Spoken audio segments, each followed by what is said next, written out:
Welcome to Lab 6, Practice with Waves. This is an all-digital lab that you can do on a tablet or computer. We'll start at the PhET website, phet.colorado.edu.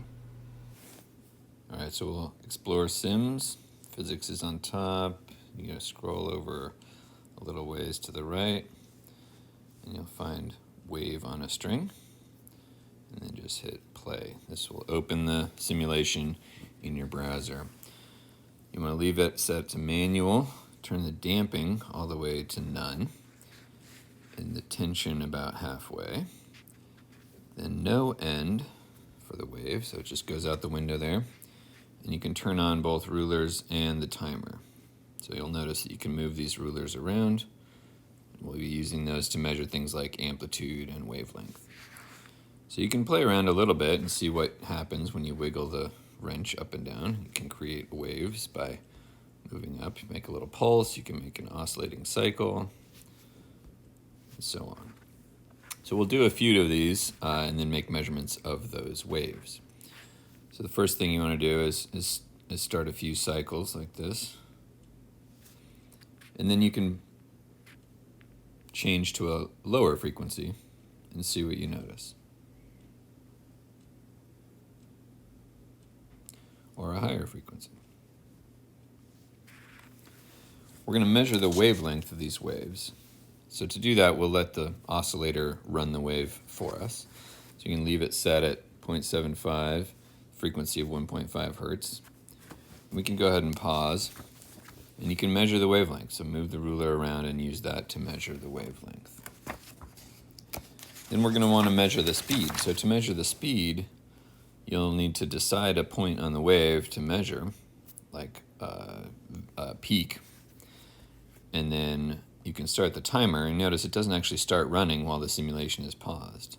But if I run the simulation and pause it again, I can notice that that peak moved forward just about 2.5 centimeters.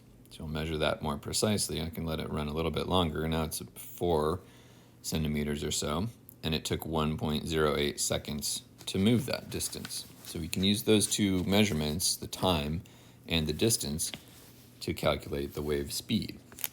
So you're going to want to measure wavelength and wave speed for a set of 3 waves: low frequency, medium, and high frequency.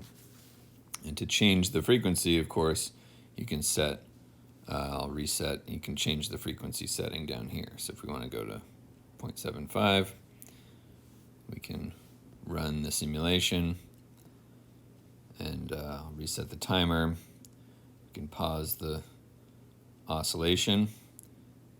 Say we're going to measure that peak, start the timer, let the simulation run, pause it again. It went about 4 centimeters. We can see if it changed the amount of time it took.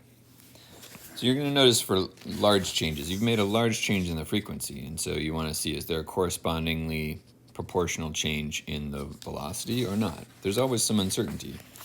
But if you double the speed, if you double the frequency and the speed doesn't double or cut in half, then it's probably a constant value. On page 3, we'll be measuring and graphing the displacement as a function of position and the displacement as a function of time. So first, if we pause the simulation after it's run for a little bit with these settings, the displacement versus position is essentially shown to you. It's a picture of the string right now. If you think of displacement, the vertical axis, and position as the horizontal axis, your graph would look just like the string. If we want to plot displacement versus time, we have to pick a particular bead. So it's helpful to focus on one of the green beads, say the one here on the left under the 0 marker on the ruler, and then observe what it does as we let the wave simulation advance through time. In particular, you'll notice the green bead doesn't move left and right, but it does have a displacement that changes with time. So you'll want to imagine stepping forward in time, and you can use that information to sketch the position or displacement versus time. So if I started now, the displacement would be 0. Go forward in time a little bit, the displacement is positive, then it reaches a maximum value and starts to decrease again back through 0. So you can use that step forward button to observe the displacement versus time of one of the green beads. For the second part of this lab, we'll be using this website that has a number of graphical calculators and entering formulas that describe waves. You can use the show and hide feature next to these functions to show and hide the graphs by pressing or clicking the dot next to the graph. So we'll disable the second graph and just look at the blue one for now. There's also a play button that animates the graph in time so that it moves forward. You can add equation for g of x by either copying and pasting or typing in the same equation, and then we'll enable that one and make a modification by adding a term to that equation that changes the phase, and observe how that affects the wave. You can also change the wave by adding an offset to the x value. So we'll add parentheses around x plus d and use the fact that it pops up an option to add a slider for the d value. So we can see how changing d affects the wave as well. You want to notice how the sign of the d value affects which way the wave has moved.